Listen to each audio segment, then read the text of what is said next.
If I walk this way, try not to slip over, it's really muddy and wet.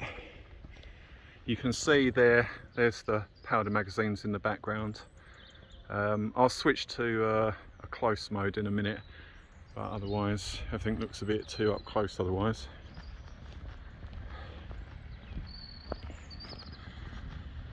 Anyway, so if you refer to my little map that I drew on, this is the concrete pad that is behind the hill of interest.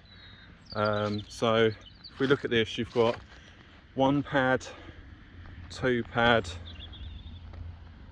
3 pad,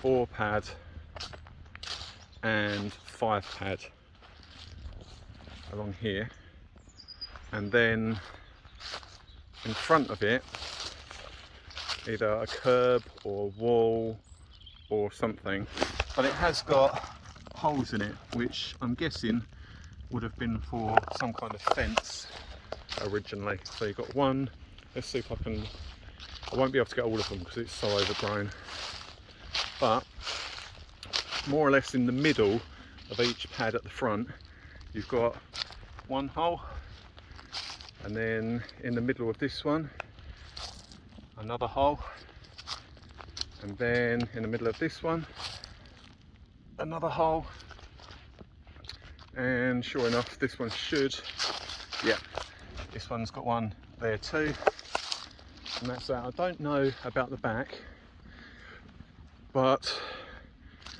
that's very overgrown, so it's hard to tell. Right, now what I'm interested in.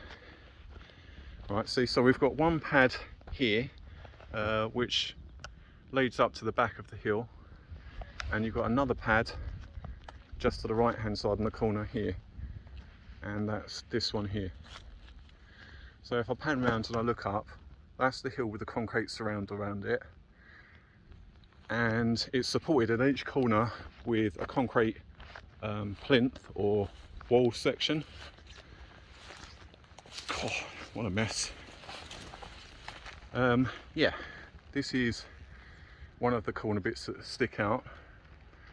I'd say, I guess it's about 5 foot high ish.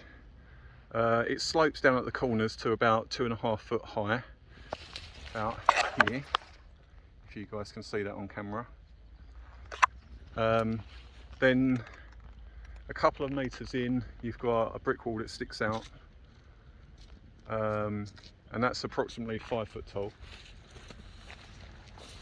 Then just behind that corner you have the diamond shape which is embedded, which would, in my opinion, be for some sort of warning sign or an ammunition label of some sort. Then probably about 10 feet maybe to the left there's another one in the wall there, another diamond shaped cutout. Then a little more to the left and you can see this gap, which I'm not sure what that's all about.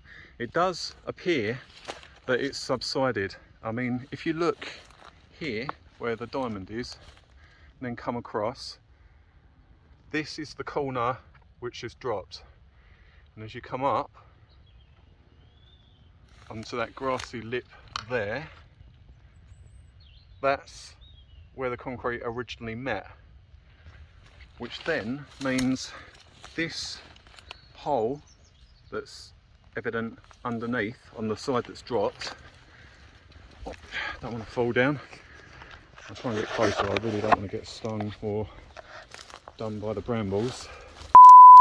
Ouch. Which I just did. But yeah, this goes down into here. I'm going to definitely get stung, I think. It doesn't appear to go anywhere. Ouch. But it's definitely a gap. And it's definitely an archway. as you can tell from bricks that are underneath it. I'll get my torch out, and then I'll need to find a dock leaf, I think. And I'll put the beer down, or otherwise I'm going to spill that as well, I think. Bear with me 1 second. Oh man, I have stung my hand, that really hurts. Shit. Let's just put that there for now and hope for the best. Yeah, try not to keep that kicking that over. Right, where are we? Okay, hopefully the video is still the right way up. Right, if you look above, it's concrete but in sections, and it arcs, and then as it goes in, it goes quite a way in, but it seems to be backfilled. Oh look, there's a brick with something written on it. Danger. Might be electrical something. I wonder if I can get that brick out and see what it says. That'll be interesting. Hang on, bear with me. I'll see if I can do it. I'll stop the video here and I'll record another one in a minute and paste it together. And then just, so that's that brick that I found inside with the electrical warning on it. It could be nothing, but it does seem weird that there's a gap in the middle where it's subsided. I'm not going to lie, my hands are absolutely stinging now. A lot of stinging nettles. I'm trying not to scratch them because it'll just make it worse. And I might rinse my hands in some seawater shortly, or find a dock leaf. But yeah, so there's the hill. And from the height of that block on the corner, which would have been the normal height, I guess, of the surround, that, I'm going to say 6 foot actually. I'm stood on normal ground. I'm 6'11", that's less than a foot beneath my head, so I'm going to say, yeah, about 6 foot roughly. But then from there it extends up to, I don't know, I guess approximately 20 foot maybe, to the top of the hill. I'll walk round it. Obviously there's slopes going up and down, which is where kids over the years have gone up and down on their bicycles and play, as we all did, I think, if we were brought up and raised and brought up in Shoebury. This is the back of one of the powder magazines, with the air vents on the reinforced wall. And down the middle is this little pathway. So we can go down here, and at the end of it, I can assure you, we'll find the remains of the railway track. A smaller track, but it is here.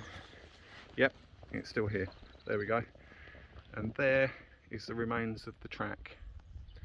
Now, the Viking rampart runs along behind it, and is roughly 4.5 foot to possibly 5 foot. It's lower near the beach house end, and then as you go past the tennis courts, past the commandants in the background, and pan left, it slowly raises up and gets higher. Oops. Anyhow, I've seen video footage of some council workers, I think, that would dig in along this trench line, and there is in fact more railway that runs along this side here. Unfortunately these doors are shut now, but back in the day they used to be open and you used to be able to get inside and have a look. If you look at some of my other posts from the past, you'll see that I've actually taken pictures of inside of I think both of them, but I've definitely got one. You've got the siren above the door, Yeah, that's about all we've got to show here, I think. And obviously the track extended further back and went towards the commandant's house in the background. Right, as I come back, it's got to be done really. I'll climb the hill just to sort of get a better idea of the height, and I can show you the height on film. Oh, actually, I'll show you one more thing. Hopefully there's no adders in here. Probably a grass snake maybe, or a ditch, as long as I don't get my feet wet. Right, don't know if I'm going to be able to get to it now. But basically in this corner here, as you get to the corner, yeah, you can't get to it now, it's heavily overgrown. I have to wait until winter for this to die back. But there's the rest of the concrete that surrounds the back part of this hill, and that's in that far corner just down there. Right, I'll come back out. It's like a jungle.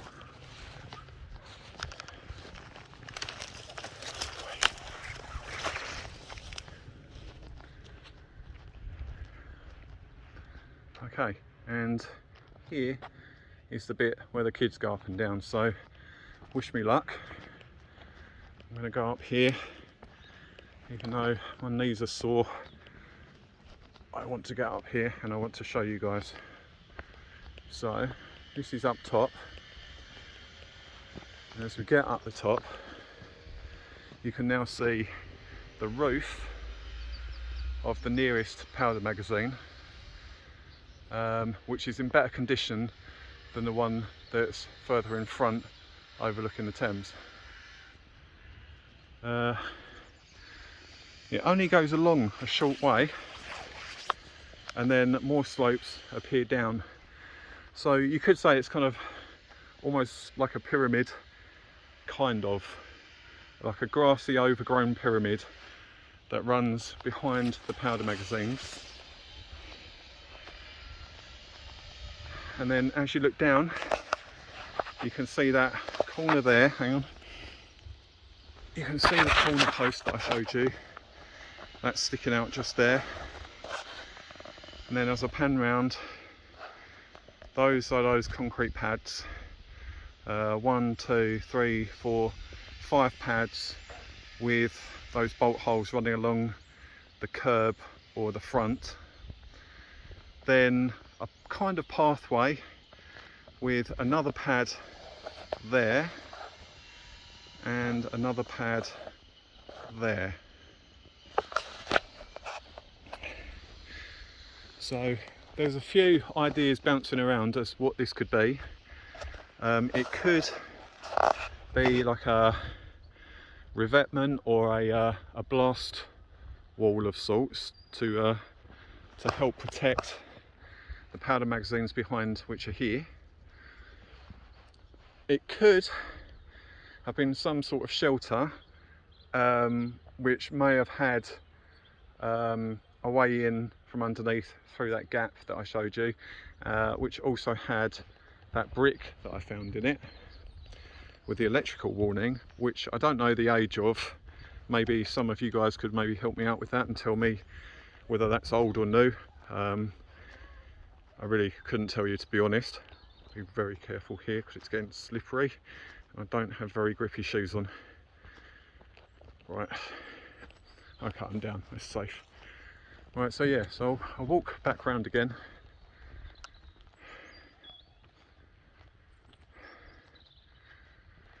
And sorry, and the other thing is that up top, or on top of this concrete pad, it could have had a large gun mounted. Right, now this is interesting. This pad here that I spoke about, this one's here, but in front of it we have a brick wall. It's hard to tell how far back the brick wall goes, but it appears to go just to the edge of that corner pad, and it sort of turns a corner but again goes under the grass. I'm yeah, it doesn't really kick up too much. You can't really see if it turns the corner, so I'm guessing it may have just turned slightly, like a very small L shape, and there's the rest of the brick wall. So yeah, I'll try and get some better pictures, because I know it's hard to see. That's that hole where it's subsided. That's, well, at least you can see the subsidation, if that's a word. There's a drop from there to there, and then this weird archway, and inside that archway is where I found that brick with the electrical warning stamped into it or embedded into it. This is a little wall that sticks out on one corner, approximately 6 foot tall, and from ground level there's one on this side as well, about the same sort of height. There's no other clues in the area as to what it's for. So I'm going to have to leave that up to more research, or for someone to help me out, hopefully, who might have more information to hand than I do.